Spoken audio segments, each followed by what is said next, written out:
Okay. Welcome to Crossing the Line, where we talk the walk with God, the Western modern church, and just our personal opinions on everything Jesus related. We are a mother and son combo based in Salt Lake City that decided that instead of just having the conversations that go on for an hour and a half, we would start recording them and putting them out there if it impacts anyone at all. So we're going to start for our very first episode with a conversation about the Western church and kind of what that means. So why don't you start with what your just basic definition of that would be?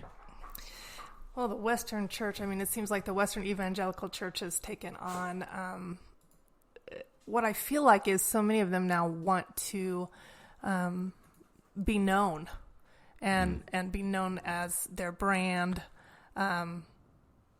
And it becomes more about the church sometimes and less focused on the reason that the church is existent. So needless to say, I am definitely not anti-church at all. And, bringing up the scripture of don't forsake meeting together, I think is really important. It's great to have community of, people with like beliefs. That gives you a great foundation. And when you're talking about something as important and significant as faith, it is great to be on the same page as other people. So the Western church, in a lot of ways,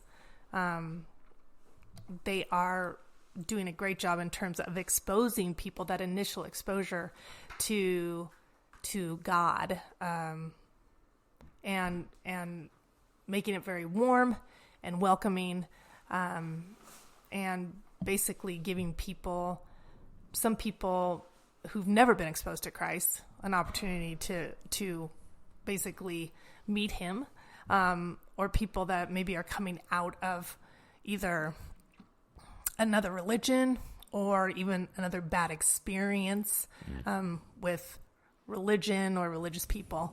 It gives them an opportunity to kind of have another experience. So there are some things that they are doing great. Yeah, I'm going to kind of piggyback off of what you said about initial exposure. I think we've gotten to a point where we do church to a plateau effect.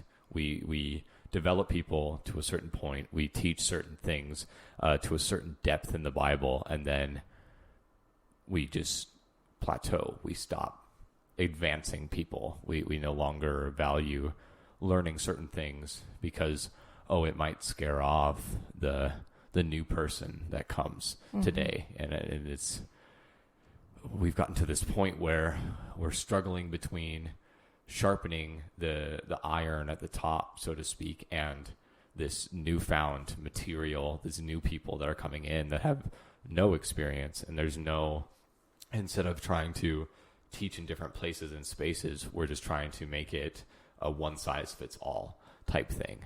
And I just don't think it's beneficial for the people who feel like they are only pouring out in church settings, who feel like they are only there and being used for their experience and wisdom and knowledge, as opposed to being a human that needs pouring into so they can continue to fulfill their purpose.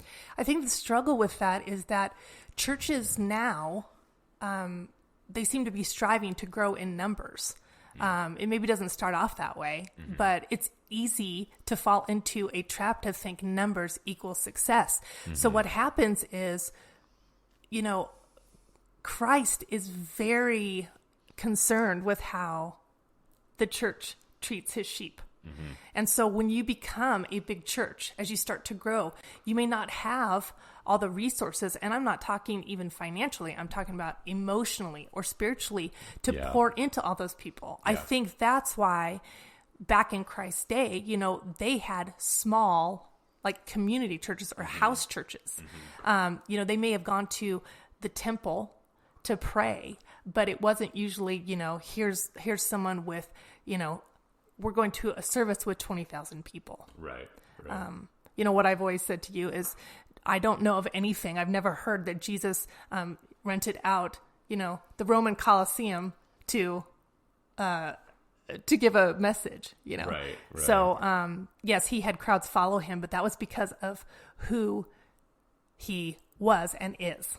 And as much as we're supposed to take Jesus's example, we have to recognize that we are not perfect. So Jesus was able to maintain a perfect practice of ministry, so to speak, because he was a perfect being. And therefore he knew not to screw it up and knew how to maintain biblical and just righteous, because he didn't really have the New Testament as a guide back then, but he just knew the right way to handle every situation. Mm-hmm. And because we're human, because we make mistakes and don't do everything perfectly, that is not a place where we should be trying to exemplify Jesus in the same way, in the exact same way. There need to be parameters. There need to be rules and guidelines. Even with that, though, yes, Jesus was perfect. He never sinned. Mm-hmm. Yet we kind of dismiss or don't want to talk about the things about him that make us uncomfortable. And I think that's interesting as well. You mean like throwing tables in the temple and things like that? Yeah. I mean, we don't talk about Jesus and God. We don't talk about that Jesus had emotions like being upset, being bitter, because they were justified, because they were the right things. Maybe bitter isn't the right word, but well, he was definitely angry. Negative emotions that are justified by actions against God. Right. I mean, people have this, and I've heard this term thrown around, toxic positivity in church, and this idea that we can't talk about anything negative. We can't paint any negative light on the gospel. And I'm sorry, it's just in there. That's part of the truth. It's part of the whole truth. If you value who God is and you believe he is who he says he is, there is truth in that. He is truth, and he speaks truth. Right. I mean, he would tell the Old Testament Israelites all the time. He'd give them an ultimatum or something where, if you don't obey me, I will destroy cities. I will wipe your entire population out. I mean, it wasn't pretty, but it was love through discipline. I mean, it was what was needed in that moment to get his people to do his will, because they weren't doing it on their own.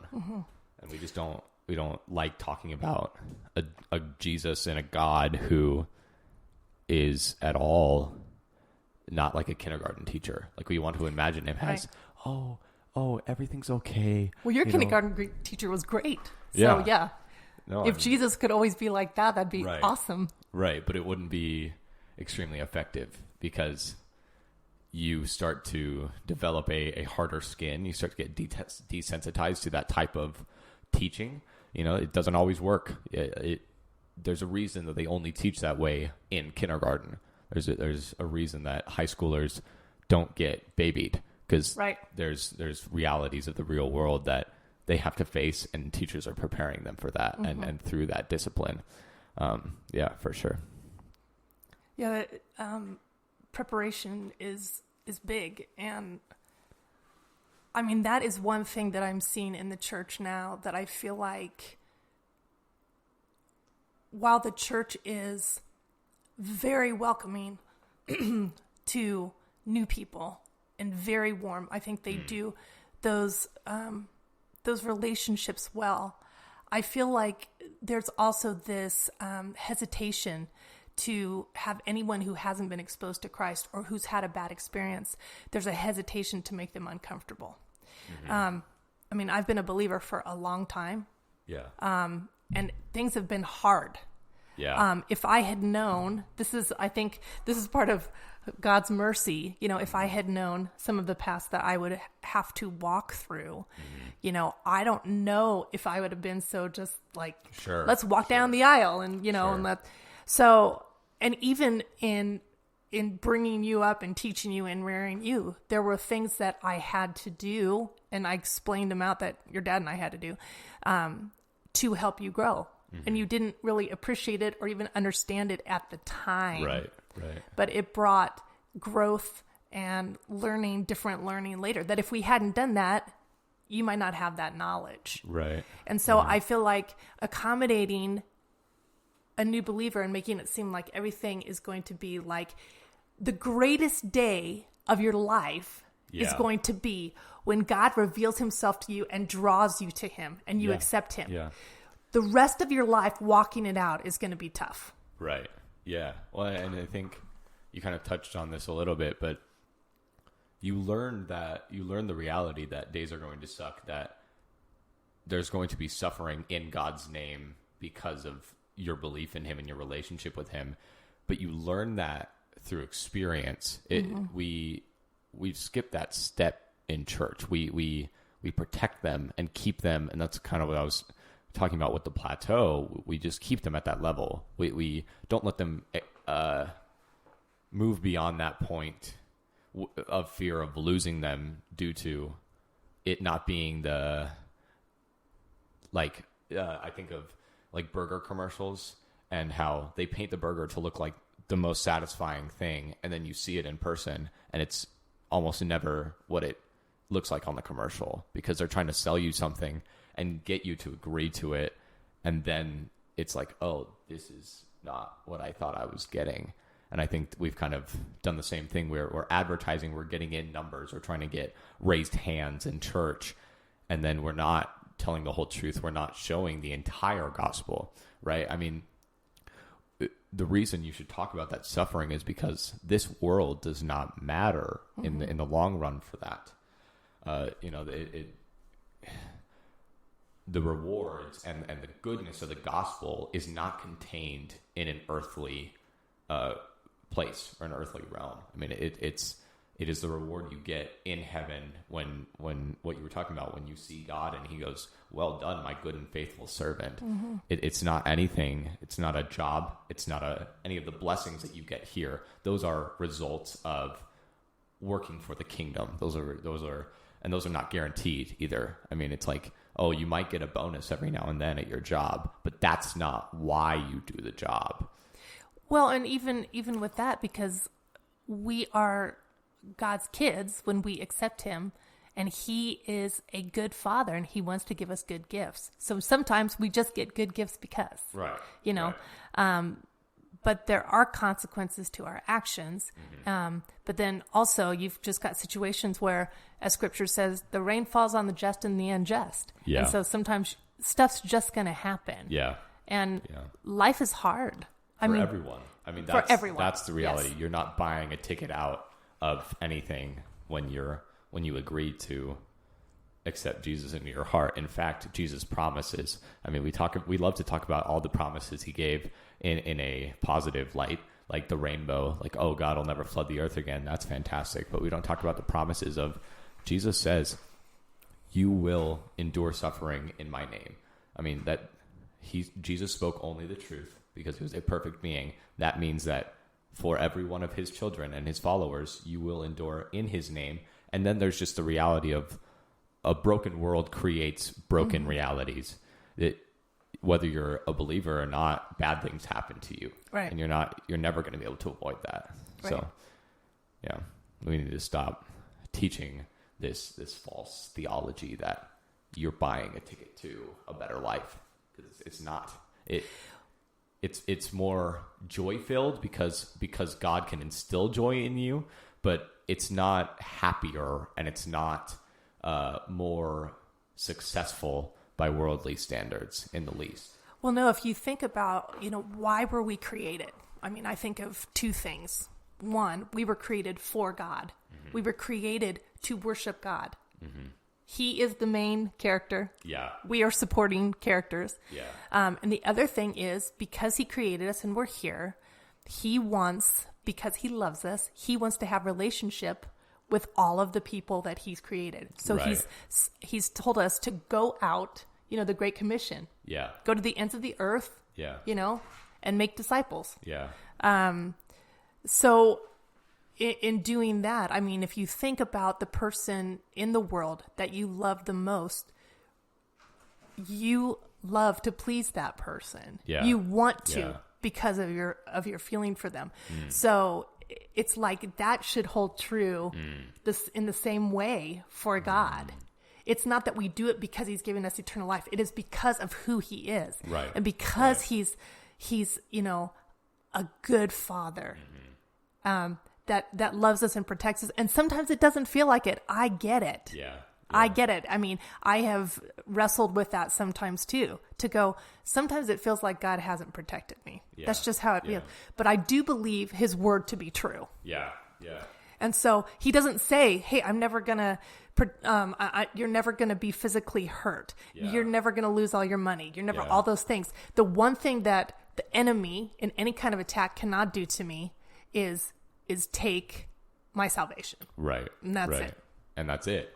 I mean, you think about, and people reference this story incorrectly, but Job, you think about Job and I mean, I think the biggest lesson for us, because it really was about God and his relationship with us, the entire Bible is about God. And it talks about his supporting character, so to speak, because of their relationship with him and what they did in response to him. But it's not about David. It's not about Solomon. It's not about any of those people. But we can relate to them. Right. I mean, and that's where we get our personal, benefit, or part of the thing that we get as a benefit from the Bible is that we can go, oh, they were in a similar situation. How did God handle that? And how did they call out to God or not in certain situations?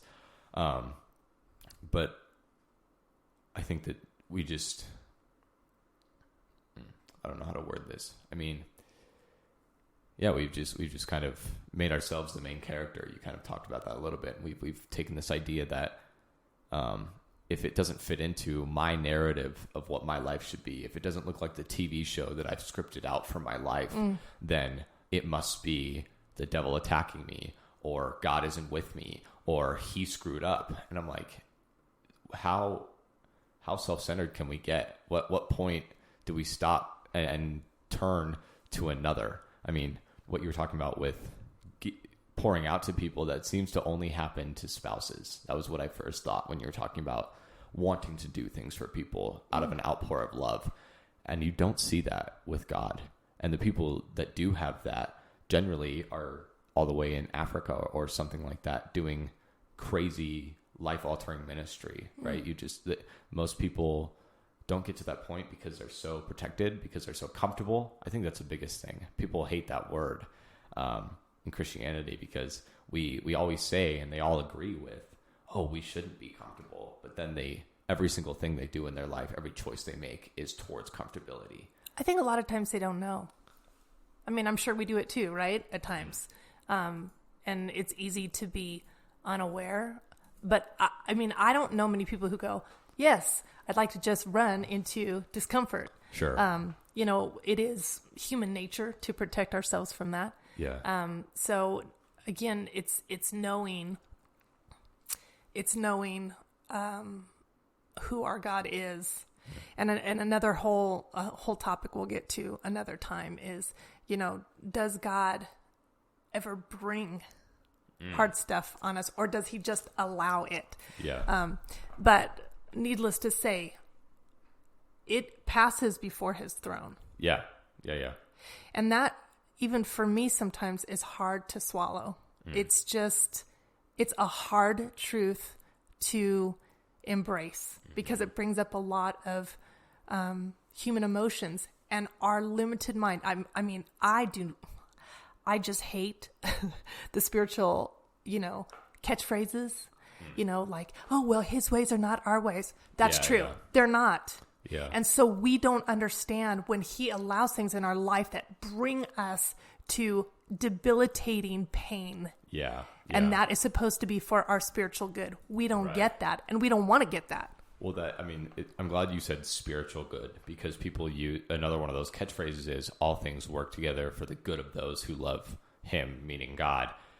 And with that, among other verses, that one probably gets me the most as like, oh, that is just blatant disregard for hermeneutics is the fancy word, but biblical context and why that was written and for who, because we take that verse to mean, oh, well, then God's going to give me certain things. He's going to be my genie in a bottle. And that's not what that verse is saying. And that goodness, as it's defined in that verse, all things work together for the spiritual benefit, the growth, you could replace words, but the worldly success is not one of those words you could replace for good and have it still mean the same thing. And right. People still want to take that to that place. And then when you bring something like that up against them, they go, oh no, that can't be true because that's not the Bible I believe in. And I'm like, well, then you're believing in the wrong one. We've come to a place in the world and in Christianity in the Western church where if it doesn't match my emotions, if it doesn't align with how I feel it should be, then it must be wrong. And I mean, that is a extremely dangerous and damaging ideology. Well, I think it's the same kind of thing. It's sitting in discomfort. Yeah. And I'd say everybody, we don't do it very well. Yeah. We don't know how to do it. It's walking through the mess with people, and we can get to, as another time, we will get to the church being non-trauma informed. Mm-hmm. They are not trauma literate. I just heard that the other day, and I love that phrase, trauma literate. With certain kind of people, the church is the reason that people are leaving the church. Right. And so, that's an area that we as individuals and as communities, as believers that say that we are following Christ and his life, we need to get better about that, about walking through the mess, about being uncomfortable with people. Yeah. Because if we can't even be honest about how we're hurting, or to even say, I don't feel like God loves me. Yeah. And for someone to say, well, God so loved the world that he gave his only son. Yes, scripture it is powerful and it is right. And sometimes it can be quoted at the wrong time. Yeah. Or even it loses its oomph when it's used almost like a slogan for a business. I mean, John 3:16, I'm pretty sure every person on the planet has heard that verse 1,000 times. It doesn't mean it rings any more true the thousandth and first time that it's heard. The Philippians 4:13, Romans 8:28, all these verses that people love to put for sports, put for in their Instagram bios and all of these crazy places, they're losing their sovereignty because people are abusing the meaning, even if they're using it correctly or in a positive context and revering it, because it's so widespread and because people aren't taking it so seriously, like their heart is on the line. It's become this slogan, this thing that goes in one ear and out the other for people. And when you're taking the quality out of a verse, something's really wrong. I mean, that's a culture thing, and I hate that word too, because we emphasize culture more than just what is right and what is biblical sometimes. But we've just made this culture of almost commercial, of branding, of all these things where we're trying to, instead of pierce the world and impact it, we're being impacted by it, and it's piercing the church. Mm-hmm. Well, people, especially now, I mean, let's look at 2020. People need care. Yeah. They need care, and they need someone to treat them as an individual and not as a number or a formula or all of those things. I mean, we have all of these fantastic, like resources in terms of personality tests and all of those things. Yeah. But even that, when they're dealing with people, sometimes they don't even think, oh, this person which is not you can't broad stroke people either. Yeah. But everyone's experience and backstory is different. Yeah. That's why getting to know people and understanding and knowing, and that doesn't mean you're going to have all the answers. But if someone came to you and we had the same experience, and they tried to approach you with your life experience, it might, be a home run. Right. And they might try the same approach with me, and I may be totally triggered because my background is completely different. Sure. And and then the church, unfortunately, what they see with those things is, oh, this person that got triggered, that means they're unforgiving. They don't even look beyond like, what if I'm being triggered, what does that indicate? Right. Or I mean, along with triggered, it can be, oh, they're not handling their trauma, or they should be in therapy because they're not making the progress that we want to see, or they are refusing to move on because they want to hold on to it. I mean, all these things that are, I mean, some things you just don't have control over, and that's a reality that you have to deal with. Trauma, mental health, all those things we're kind of, they do what that you talk about. I think there's this, I was having a conversation like this the other day where I was talking about the Enneagram specifically. And it was, where they're like, oh yeah, I should take that so I can find out like what number I am. And I was like, yeah, take it. But then they were talking about how, well, it'll change. Basically, they were thinking it's going to have this tremendous impact on their life because they now know their number and how they relate to other numbers and all of those things. And I was seeing this idea kind of come to life that people have gotten to the point where they're so uncomfortable with not knowing and feeling like they are out of the loop that they are just jumping like light years to conclusions so they can feel like they know things. There's this compulsion, this need, this like unsatisfiable need to know everything and be in control. I think that's what it really breaks down to, is control. People need to feel like they know everything so they can control the situation, because the unknown is the greatest killer in their eyes. So I was talking with these people about the Enneagram, and they were just kind of really defending it to the ends of the earth, of like, and I mean, that not in like they were worshiping it kind of way, but they seem to think that it's this very extremely helpful tool, which it can be. You can use it for specific insights. Yeah. But we've taken it to the point of, oh, you're a 7 and this situation happened, so I'm going to, so you respond with this. They make it like an algebraic equation of like, oh, if I plug in this number, then this is the answer. This is the way to move forward. And it's just not that simple. I mean, what you were talking about, even with trauma can play into it. Mental health can play into it. Even just life experience in general. People can have, I can be a 1 on the Enneagram and have a different outlook than most other ones, by virtue of traveling to a different country or studying Buddhism or, just random things that have changed who I am. And you start going, okay, so maybe there's a couple differences between people, and you start trying to subclassify groups, and you just get to the point where you go, oh, there's so many differences. There's just individuality is eventually what you arrive at. And the church, a lot of churches are still trying to force people into the formula or force them into a box because they don't want to handle the reality, and they don't want to deal with the reality and the extra work that is involved with dealing with individuality. It is work. It is. I mean, that's the truth of it. I think that's why Jesus didn't have a lot of close friends. I mean, granted, he was the savior of the world, and that's a whole different burden than we have. But there is something to that. Is that, we cannot be and shouldn't be all things to all people. Especially as believers in Christ. We are going to come up. We are kind of called to be counterculture. And I don't see the church a lot of times going in that direction. I see them following more paths, and what you said about individuality. I think the cool thing about looking at people as individuals, that honors God's creativity. Yeah. He didn't make us all the same. We don't all worship the same. We have preferences, and that's okay. But at the end of the day, the core belief is, who is Jesus? Who is God? All of those things.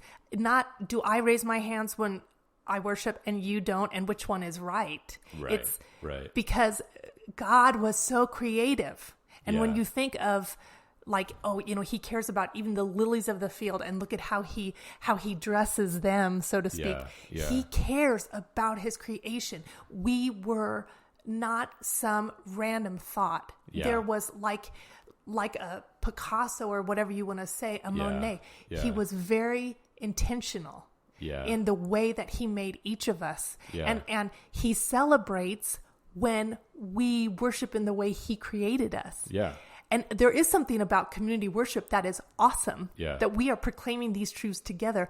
But for some people, it might be sitting down on their chair. Yeah. Yeah. You know, other people may raise both arms. One may raise one. One person may not sing and close their eyes. And none of it is wrong. Right. Right. I mean, the goal is not, is what's happening in each individual's heart. And really, in our worship, to me, the object is our worship a pleasing fragrance to the object of our worship, who is God. Right. Is it pleasing to Instagram or our church website, or is it pleasing to the eyes of someone who just walked in? I mean, that's kind of what we were talking about at the very beginning of trying to cater to the way the world says things should be, despite being called to be counterculture. And if the world does not align with God's will in a certain thing, that there's no choice there. You go against it. I mean, there's no thought. You should just, if God doesn't will it, don't do it. It is what it breaks down to. And yet we're still, even as a church group, breaking down and going, oh no, I think it's better if we, put this on our Instagram, or we have our pastors dress in certain ways and all of that. And I'm like, I wouldn't care if my pastor was wearing a toga on stage, as long as he is preaching correctly, as long as he is doing what God has called him to do in that moment. I don't care how it looks. It's about the impact that it has, right? So even in worship, I think certain churches encourage raising hands and standing up because it looks better, or because there's a sense of uniformity or even conformity, and that is so not what God wants. I mean, he the only thing he wants conformity in is obedience, in loving others, in all of the commandments that he set out. But that's not conformity if you're choosing it. Conformity is against your will or against your wishes, somebody telling you that your way is wrong and that you have to do it our way because we're in control and we're in power. And the church is, as even unintentionally, is doing that. They're enforcing their power on people, their power of influence, I think, biggest. They're just kind of holding people down with that. Mm-hmm.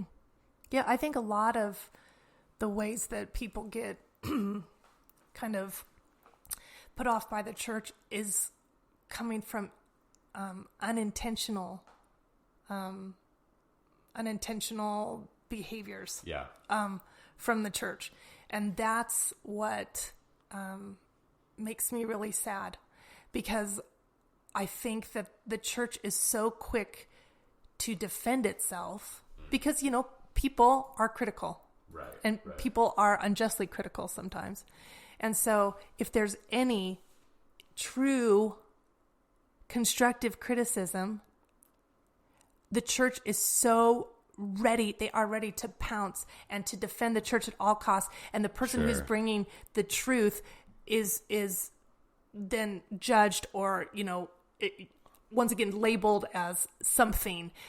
So they're not willing to look at, hey, this is even my experience, or, I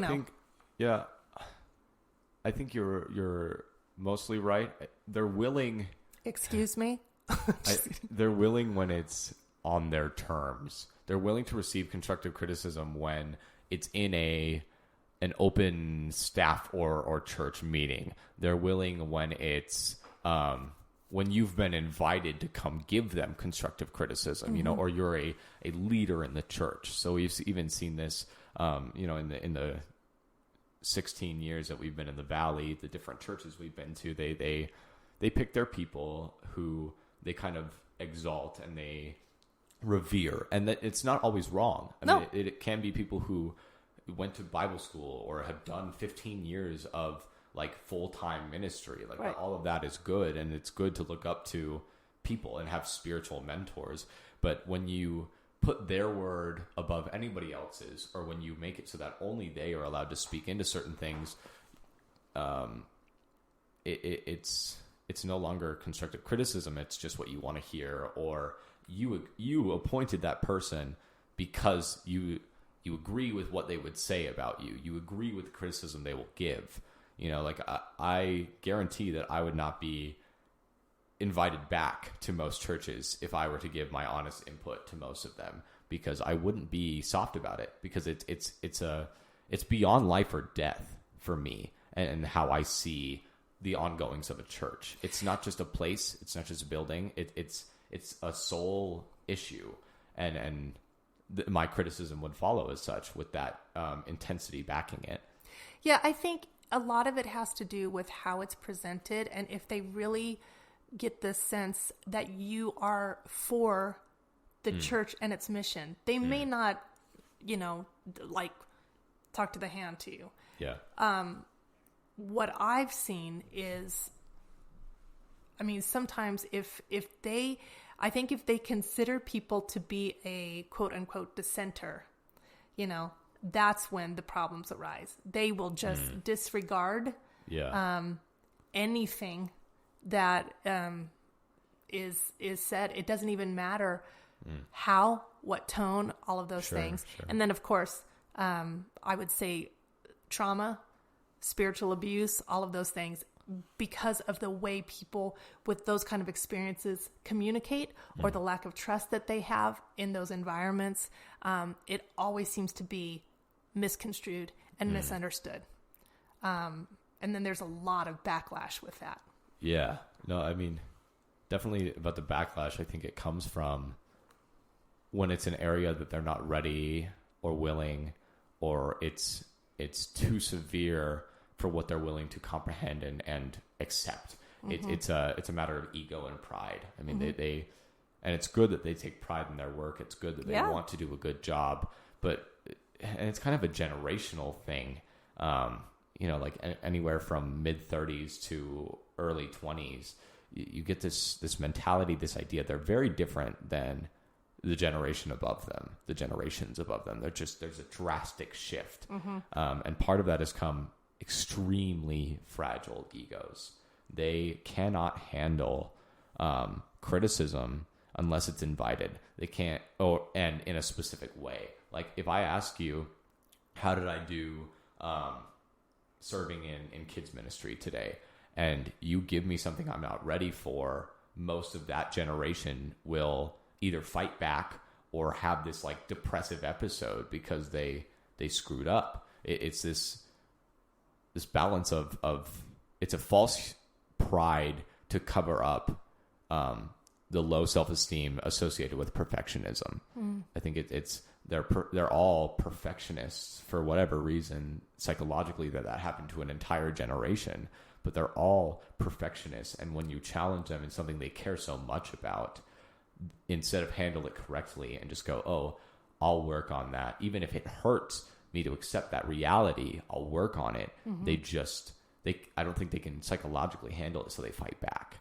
Do you think that perfectionism, that striving for that, do you think that is like a pretty common factor in the generation as a whole? Or do you think it's because we live in a place where the predominant religion is that perfection is attainable? You mean Mormonism, right? Referring to. So for our listeners who maybe don't know, Salt Lake is Mormon USA, as I refer to it. It is, I think Utah is still, as a whole, 60-something% Mormon, despite all of the inflood of more people. And maybe that statistic is outdated now, but it's a hefty percentage. And it is, especially in the more urban northern Utah areas, it is like very prominent. You can't go half a mile without seeing a ward. They're about as common as a McDonald's the rest of the nation. Right. And I think that plays into it here. I do think Salt Lake Christians have different psychological and community behaviors that are due to being a Salt Lake Christian. Yeah. Things like the effect that I call the bubble. The Christians here, because there's so little of us, because we feel outnumbered in most places, we kind of just bundle together and then survive together, and we don't leave the bubble that we create. So I grew up, and until sixth grade, all of my schooling until sixth grade was a private Christian school. Mm-hmm. And while that had amazing benefits, and while I learned awesome things, when I transferred sixth grade into seventh grade, I kept in touch with that class that I grew up with, and they're just they're sheltered, they're protected, they haven't experienced the bruteness, the aggressiveness of the real world, and the realities that come along with that. What I thought was interesting, though, is that when we moved, you and your brothers, the school almost took offense. Yeah. And it was never anti the school. Yeah. But it seems like that's their stance. So if they want you to conform to what they're doing, to their thoughts and all of those things, if you have different thought patterns, you're a dissenter. Yeah. You're against us, which is never, it was never even a thought. I didn't agree with everything they did there. I don't agree with everything that any school does. Or church. Or, right. Yeah. Right. No. And I think that you see the similarities there with church in Salt Lake. The Christian churches in Salt Lake have a very similar mentality. It's either you're with us or against us. And to be with us, you have to be 100% in agreement. They use words like alignment, or we have to share. I think we have to share exact theology is something I heard, something like that. But this idea that you have to be 100% in agreement with whoever has been put in charge, or you are wrong and we don't accept you. And it's like, yikes. I mean, that is a scary contrast to the way Paul in the beginning of the New Testament ran his churches. It was a call and response. It was debate. It was, let's hash out these ideas by presenting actual intellectual arguments to try and arrive at the ultimate truth, because it's out there, but we as a people don't know it. And we're all bettering each other by challenging each other's thoughts and by all of that. And that's lost on people. I do want to answer your question from earlier about, do I think that perfectionism is from specifically Salt Lake Christians? Yes and no. I think the generation as a whole has that for sure. And that's why you see things like harsh criticism of the other side of politics, of the other side of theological debates. There is a team tribalistic mentality that comes along with this entire generation. What I do think is, I think Salt Lake Christians exaggerate that because they do feel cornered. It's like a survival instinct thing. Yeah, but just to answer that, and then we can continue with Salt Lake Christianity and all of that. Yeah, well, it's definitely interesting. I mean, it's interesting. It's been interesting living here. It has, yeah. Well, and there are certain things that I do appreciate, because the true Christians who have dedicated their life to Christ, and you can tell here in Salt Lake, are very strong in their faith. They're just all for him because they've had that challenge. They are outnumbered. They don't have a community to hold their faith on their shoulders. It is just them. That was the biggest thing that I felt and saw leaving that Christian school and going to a public charter, because it was experiencing LGBTQ people for really the first time, openly LGBTQ people. It was experiencing LDS theology along with that at the same time. It was this culture shock, but it pushed me intellectually into, Christianity is the only truth, because of all this other evidence that isn't convincing at all. I'm now solid, more so than when my faith was kind of carried vicariously through my community as opposed to myself. Or your parents even. I mean, I think right. I think that there is a time, and usually it is when, for some, you were earlier than some, but you're more mature than some. It could be in high school, but that transition from high school to college. Yeah. I went to a Christian university, and I remember there were a lot of people there that this was their first opportunity to really go, do I accept my parents' beliefs as my own? Right. And so kind of testing that out, experimenting, do I believe that? Do I not? Do I embrace that? Do I not? Yeah. And I think it is important, like you said, you can't ride on the coattails. Yeah. Because when the enemy's coming after you, or God is challenging you, you can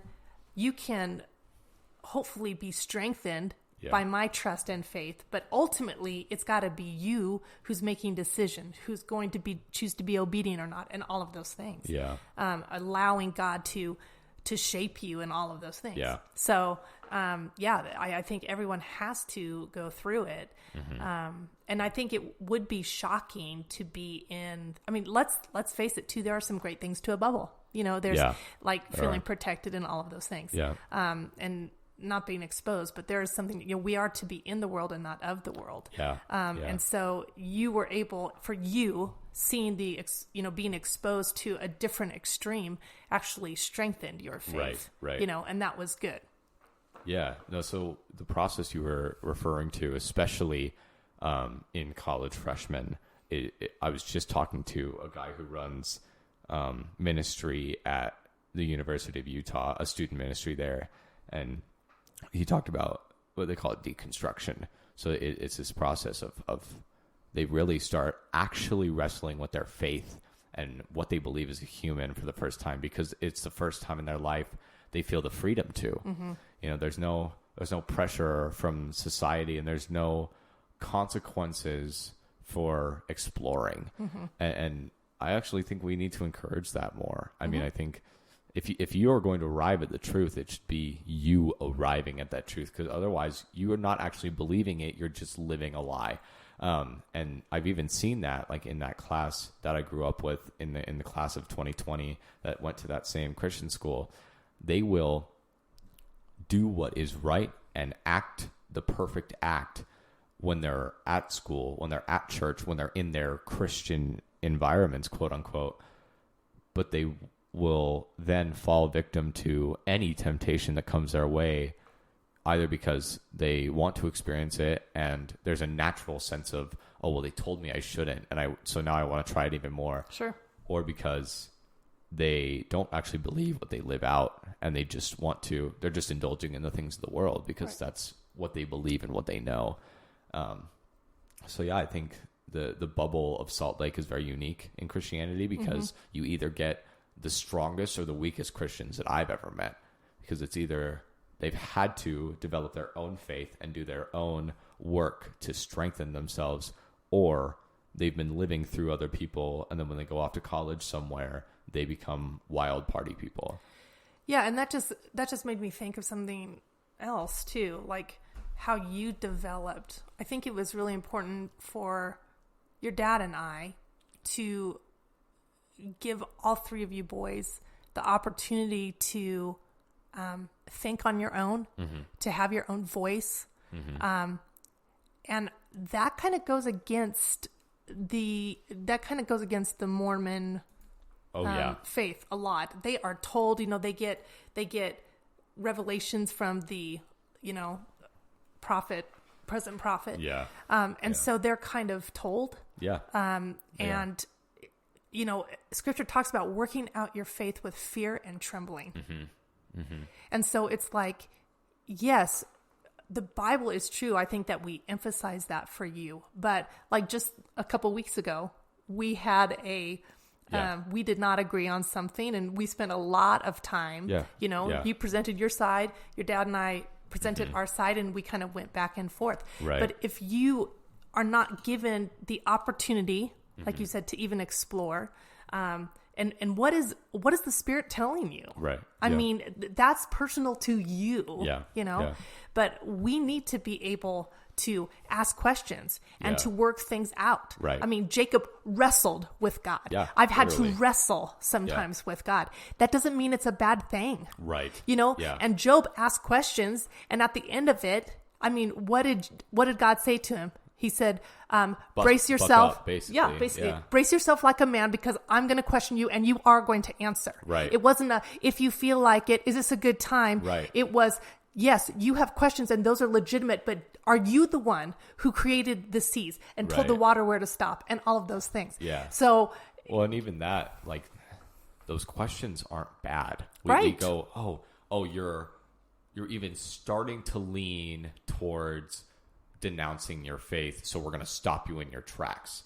And it's like, but you're stopping the process that everyone went through to get to the point where they are. And we don't do it as much with adults because they're like, oh, we can't control them. But then we see kids and teenagers and children, and we go, oh, because we can control them and because we know better for them, that means we can just it's like, you learn this in parenting too. You have to let them make their own mistakes sometimes. Now, as much as you can, you want to avoid that and encourage them not to. But when there's a certain point where you have to accept that they're going to screw up in this thing, and there's nothing you can do about it because it will be detrimental to them in the long run if they're just doing it because their authoritative dictator said so. Right.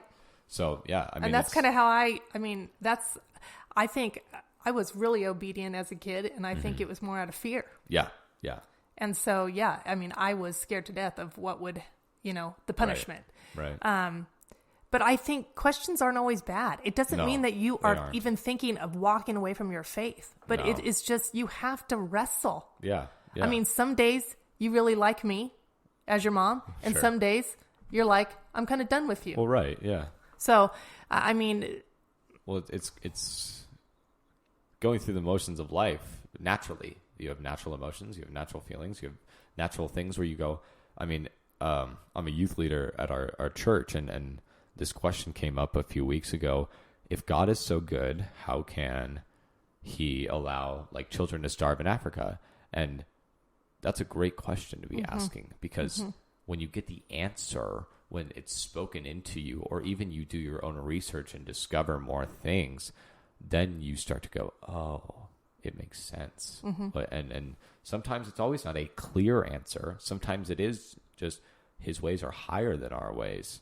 But the fact that you're questioning, the fact that you're trying to grow through that, because you have to question to grow. If science never asked questions, we wouldn't figure out anything about science. It's yeah. I remember the first time that I led worship here in Utah. And I felt like I got what I call downloads from God. And but I remember him saying to me that God is love. He is the very essence of love. Humans are loving, but we can also be hateful and spiteful, and it can be conditional.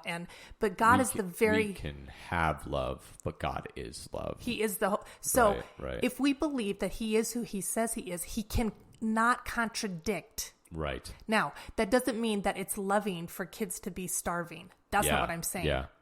But it's like, free will. Yeah. That is out of love. We've screwed it up. Right. We've it's the perverted choices of other people not bringing food to those kids or whatever, Right. Whoever you want to blame, the billionaires, the 1%, the bourgeoisie, whatever. Right. I mean, it's... But I have to think about that with stuff that I've experienced in my life, or even us as a family, to go, I don't know why, and if the spiritual good, if that's what this is all for, then this has passed by his throne, and he has allowed it, and he cannot contradict his character, his very nature of being love. Now, I don't understand it, and it doesn't always look like that to me. Yeah.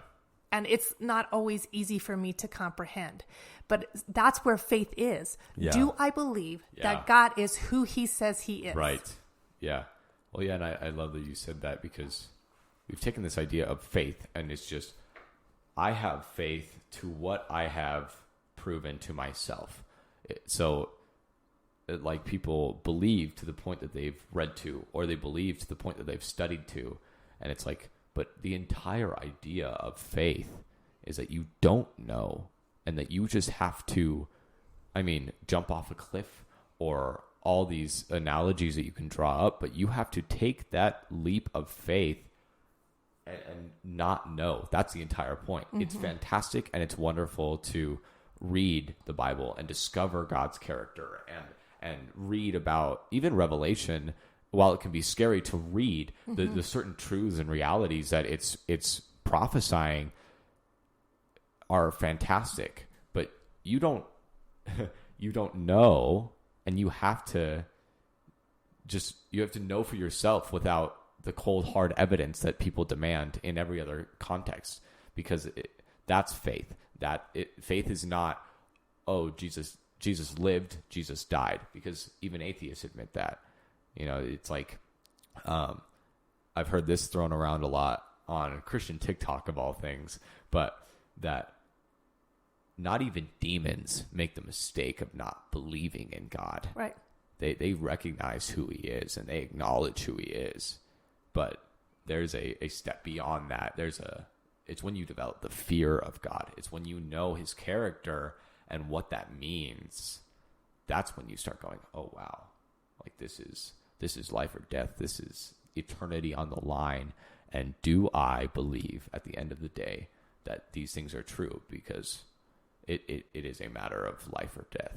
And we haven't, part of the bubble, part of perfectionism, we just can't handle certain truths, part of wanting to be comfortable. We just don't accept those truths because they're uncomfortable for us. And then it's a sad reality. And I wish that the church would start pushing that harder, because we don't. We go, oh, and I've noticed in the past 10 years that most sermons are about you developing as a Christian. It's aimed for you. It's like writing a self-help book every week. And I'm like, I would love to start doing sermons or hearing sermons about like God's character, God's even wrath, or how God handles you screwing up. Or, like people don't talk about the reality that if you don't step into your calling, God will find somebody else. He doesn't need you. Right, exactly. He actually doesn't need any of these people, but no, he chooses to use you because he loves you. But if you don't step into that with free will, he will find a replacement for you. He gives us the opportunity to participate in what he's doing. Because of who he is. People don't talk about, he's not selfish in wanting to be glorified because he's the only thing in existence that is worthy of it. Right. It's not selfishness when it's deserved. It's justified because he is who he is. How sad that we project that onto him, though. I just always think God gets a bad rap because of humans. Yeah. Because we're so egocentric. Projection is a huge thing. Projection happens from pastors to congregation. It happens everywhere in the Christian world because rather than be introspective and have our entire world fall apart or our egos fall apart because of that perfectionism, we would just rather impart it on somebody else, point the blame, and then bury them in the ground so they can't dig themselves out. Right. And that's a terrible reality. It's something that if the church wants to get to where Revelation talks about, where the gospel is on the entire earth and it is spread across the entire earth, if the church wants to get to that point, there needs to be unity. There needs to be introspection, true introspection. There needs to be development and growth, and not surface level, and not just so you can feel better about yourself, but so that you are a more effective soldier in the war for our souls. Right. And we don't talk about that because we barely get past the self-help part. The message that I heard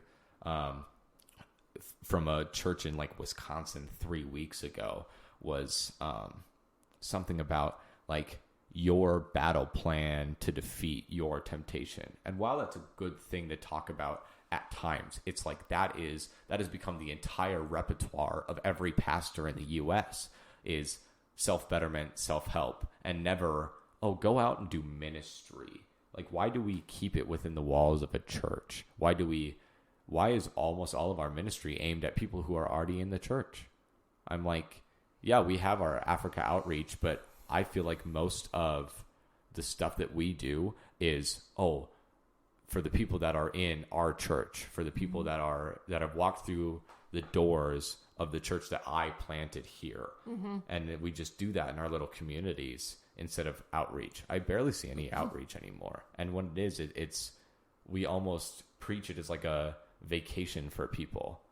Like, this will be good for your spirit, as opposed to you'll be doing work for people in God's name. Well, I personally, I think this is going to sound almost against what I've been saying, but I almost feel like now, presently, the church needs to be introspective and a little egocentric. You need to look at the needs of your congregants. Like, how about ministry happen to those people? The people that are hurting in the church are, walked alongside with in their mess. How about that? That there is a energy, resources, a focus on that, on people in his body that are hurting, and people walking alongside him, and how about we do that before we are just, hey, because it's like we have the programs a lot. Hey, we want you to serve. But if or even like, we are doing a sock drive for people, right, which is great. Those things are great. And but I know what you're saying about there needs to be a balance of both, because you need to speak and preach into the people in your congregation, right, to empower them to be the people that go out and do that. We encourage you to come to church, develop in church, join a small group in the church. But then we never encourage them into what you're talking about. We don't encourage them as a church, which is the church's fault. And then we don't get to a point where we encourage the congregation to then be the people that are going and doing the ministry, right? Because they're not developed to a point where they're ready for it, or they would rather be within the walls of the church and know their people. I always say programs should never be more important than people. Yeah. So if the kids ministry is the focal point, and you've got people who are hurting with addiction, divorce, abuse, whatever, but we don't have time for that because our main priority are the programs. I don't think that's reflective of Jesus' heart. I'm not saying that the programs are wrong or bad. Right. But the priority should always be the people. Because the people are the ones that we're talking about to ultimately reflect Christ's character, and that can pour out. Yeah. Well, and I think, so ministry, the church is just a very small part of ministry, but we've made it the entirety of it. So the church is meant to be a place, a sanctuary for people to come to do community, to develop themselves, to grow in relationship with each other, to then encourage that same body and that congregation to go and make disciples. We skip that step. We just, come to our church, we'll build a family, and then we'll just stay there. They bubble again, and the church becomes its own bubble. And it's like that. So it would solve both of the problems that we're talking about if we started to encourage people to go and do, really to just live like Jesus lived in their everyday lives, not just on Sunday, not just serving within the walls of the church. The church is not meant to serve itself. The church is meant to be, the call of a pastor is not more important than the call of the people he's preaching to. His calling is to speak into people so they are empowered to go do God's work in the rest of the spheres of their life. But we go, I get my filling from the pastor, and then I don't have to pour out. Or if I do, it's going to be within the walls of the church. Like, ministry needs to be happening across the entire world, and yet we're still keeping it within the four walls. Well, and I've seen leadership try to develop people underneath them without ever talking to them, without ever really getting to know them. And then they come and say, we've seen this, and this ultimately means this, even though we've never talked to you. We've decided Yeah. We've decided what's in your heart. Yeah. We've decided. And so it does take time. And this is, again, going back to what we talked about in the beginning. This is what I think is going to be a struggle for current churches that are bigger in numbers, is that you have to have people who know one another and can walk alongside and have that safe relationship. So then when you say, hey, I am seeing this and I don't know where this is coming from and it looks like this to me, is that what's going on with you? Yeah. Or is there something that you're struggling with? Yeah. You know, instead of just deciding, like almost sometimes they don't have time. Okay, I'm just deciding that it's this. Or if if I was doing that, they have to move on with certain things. They have to with get this speech done. They have to get this sermon ready. They have to set up these things for Sunday. And I get that. Like you want to provide a good space for people, right. But when it, like you said, when that trumps reaching people and speaking into people and doing life together, it's wrong. That is our time for today. So we will pick up with the shortcomings of mega churches next time, because that was kind of what you were going into, and I want to continue with that. So thank you for listening to the first episode of Crossing the Line, and we hope to see you next time. See you guys.